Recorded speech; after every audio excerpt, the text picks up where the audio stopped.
Hi guys, it is your friend Naomi and welcome back to my channel, Everybody Eats. I hope you're hungry because today I am going to teach you how to make a pizza chili bowl. No beans, I promise.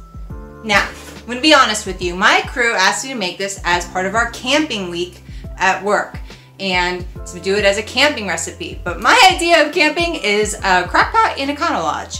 So I'm not cooking outside today. I thought you might be like me, so I decided to do a couple variations. In this video, you'll see me do the Instant Pot, but I also, in the instructions, have given you directions for stovetop, slow cooker, and a campfire if that's your thing. So, are you ready to get started? All right, let's go.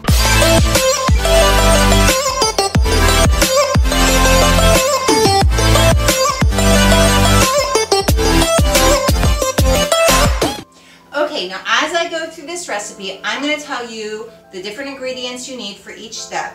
The full ingredients are in my description and my recipe on my site, but you may want to write this down. So we are going to start with about 2 tablespoons of oil.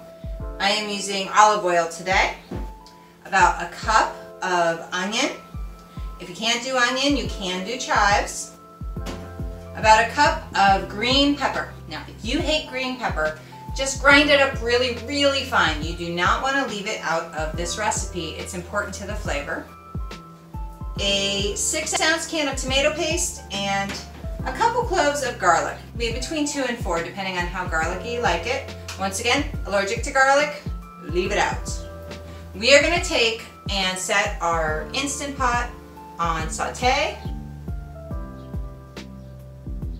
All right, it'll take a moment, then it beeps. We're going to put the oil in.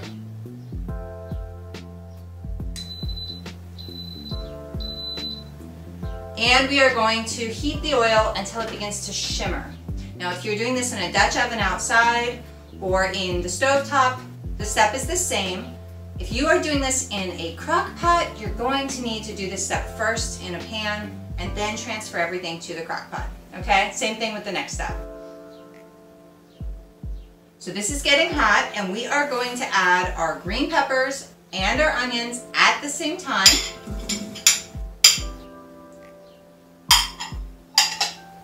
And we're going to saute them just until they're soft.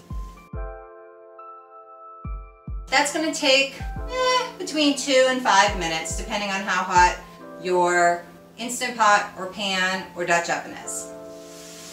Okay, so the peppers are sauteing and now we are going to add our garlic.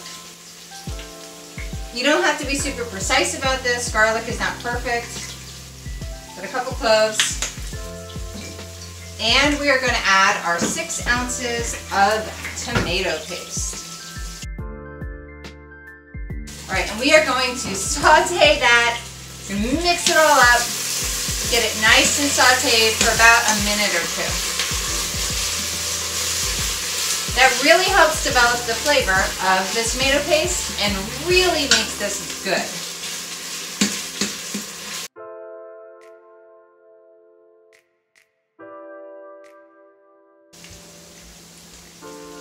Oh, hi, I forgot to stop filming. Hello. Okay, so at this stage we are going to add, and this may vary depending on your personal taste or the size of your pot, but up to 2 pounds of ground meat or a meat substitute. I like Beyond Beef.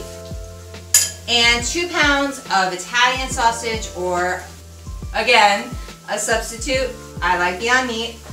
Totally not sponsored, but I would love to be sponsored because that stuff is not cheap. And we are going to add it right to our pan.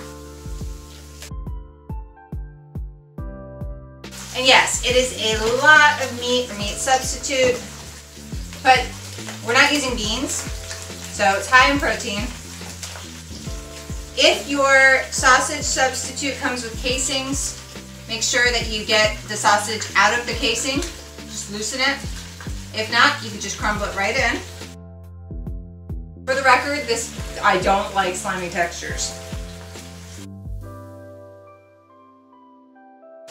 Now, if you are allergic to, if you're like vegetarian or vegan and you're allergic to the gluten-free or regular, I guess if you're not gluten-free, sausage, I have seen a lot of really great homemade Italian sausage and ground beef recipes out there using beans.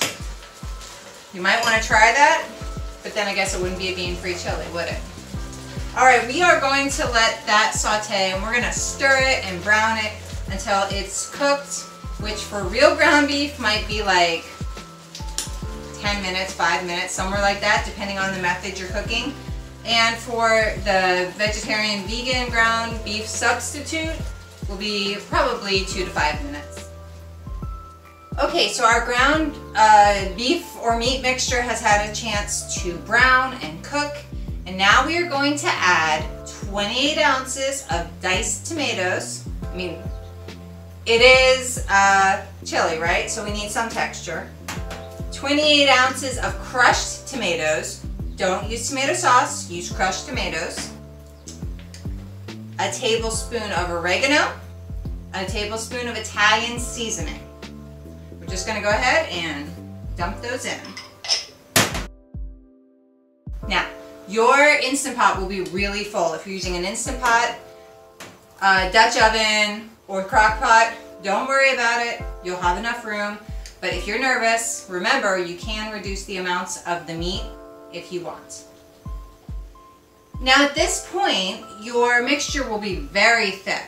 Depending on whether you're cooking outdoors or indoors in a sealed container or not, you may want to add about a cup of water. Might be a little bit more, might be a little bit less. In my instructions, I'll tell you my recommendations for each method of cooking. You just want all the meat to go underneath the liquid.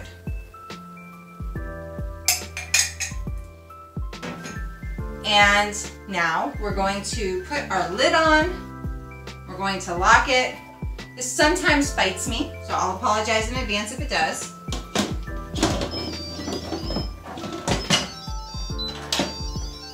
You're going to make sure that if you're using the Instant Pot, you put your toggle to sealing, and you're going to temporarily turn off the Instant Pot, and you're going to turn it on to soup broth, okay? If it's an Instant Pot, you're just going to walk away. Let it come to pressure, let it cook, and then let it come completely down to natural pressure. And actually, the Instant Pot will just hold it for you at a warm temperature until you're ready to prepare it for serving. If you are with the Dutch oven outside, which I am not, you will have a lot of checking to do. Read the instructions, I've included them. If you're on your stovetop, check it. Lift the lid every so often, add water if needed. And if you're in your slow cooker, just ignore it for 4 to 8 hours. And then when it is ready, which I will come back and show you, you're going to make it taste like actual pizza, okay? And I'll show you how to do that. Okay, so let's just keep it real for a minute. I'm a mom in a house making a lot of different versions of something, and this is not done, and I want to go on a date because it's my anniversary. So we are going to use the stovetop version. Oh look, it's cooked. This is the time when you turn basically what is spaghetti sauce into pizza chili, okay? So if your family likes all the same ingredients, you're going to use between 1 and 2 pounds of whatever your favorite topping is, and you are going to dump it right into the pot. But what happens if your family has very different tastes? For instance, what happens if one of you likes pineapple and one of you likes black olives, but you don't like both?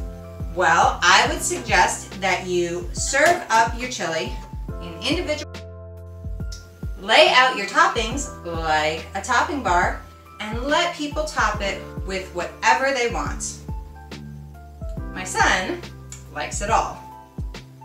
And then don't forget to make it really like pizza, to top it with your favorite cheese or dairy-free cheese substitute. For dairy-free, I like Via Life, but for regular dairy, you might want to use whole milk mozzarella. Then you go ahead and you serve it and you call it a day.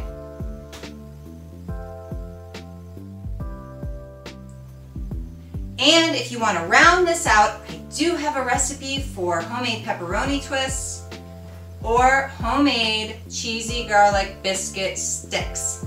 Perfect for dunking, perfect for eating, especially if you are camping, which I'm not. Well, that's it. I don't know what to tell you. It's really that easy. I hope you enjoyed this recipe. If you want to get more, don't forget to hit the subscribe button and share with your friends, because sharing is caring. And if you want to say thank you with a cup of coffee, I could use one. And I hope to see you soon. Don't forget, I love you. Bye.